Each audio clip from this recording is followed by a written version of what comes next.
Be ready for the dictation. Start. 10 years later, the 7th Central Pay Commission submitted its report and its recommendations were accepted by the central government with effect from 1 January 2016. Correspondingly, in the present writ petition, once again at the instance of the All India Judges Association, this court has been called upon to intervene and upgrade the service conditions of the judicial officers.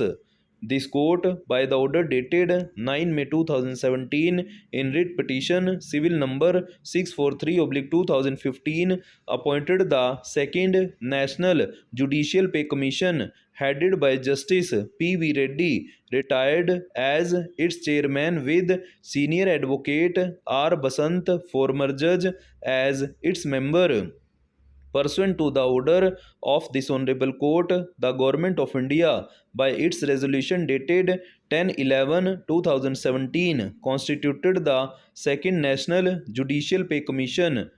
As per the resolution, the terms of reference of the Commission are as follows: Para. To evolve the principles which should govern the structure of pay and other emoluments of judicial officers belonging to the subordinate judiciary all over the country, to examine the present structure of emoluments and conditions of service of judicial officers in the states and UTs, taking into account the total packet of benefits available to them, and make suitable recommendations, including post retirement benefits such as pension, etc., having regard, among other relevant factors, to the existing relativities in the pay structure between the officers belonging to subordinate judicial services vis-a-vis other civil servants,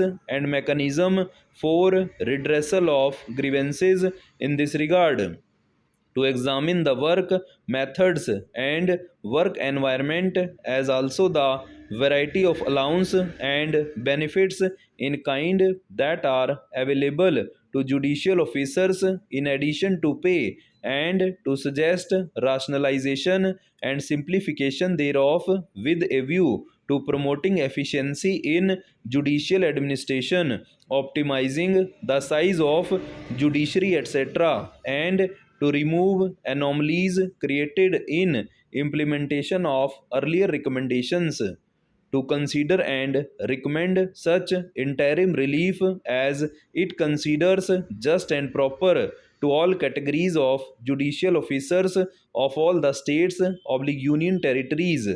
The interim relief, if recommended, shall have to be fully adjusted against and included in the package which may become admissible to the judicial officers on the final recommendations of the Commission, to recommend the mechanism for setting up of a permanent mechanism to review the pay and service conditions of members of subordinate judiciary periodically by an independent commission exclusively constituted for the purpose, and the composition of such commission should reflect adequate representation on behalf of the judiciary.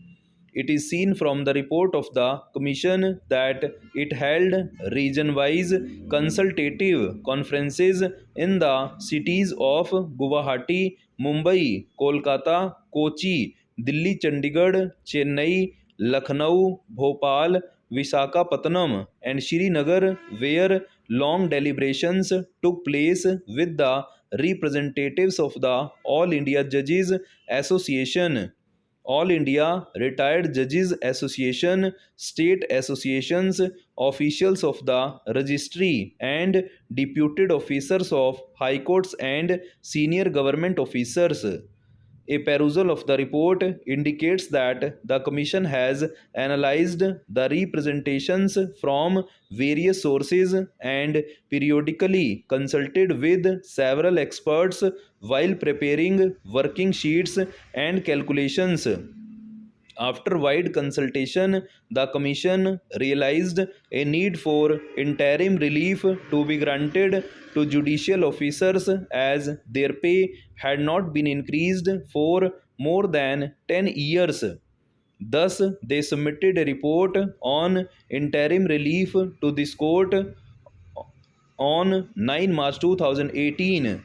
Considering that the judicial officers were without upgraded pay, this court, by order dated 27 March 2018, directed the states and the Union of India to implement the recommendations of the Commission with regard to interim relief. Subsequently, on 29 January 2020, the Commission submitted its final report to this court. The report has recommendations which cover pay structure, pension and family pension, and allowances. A separate part of the report, viz. Part 2, deals with the issue of establishing a permanent mechanism to determine subjects of service conditions of the district judiciary.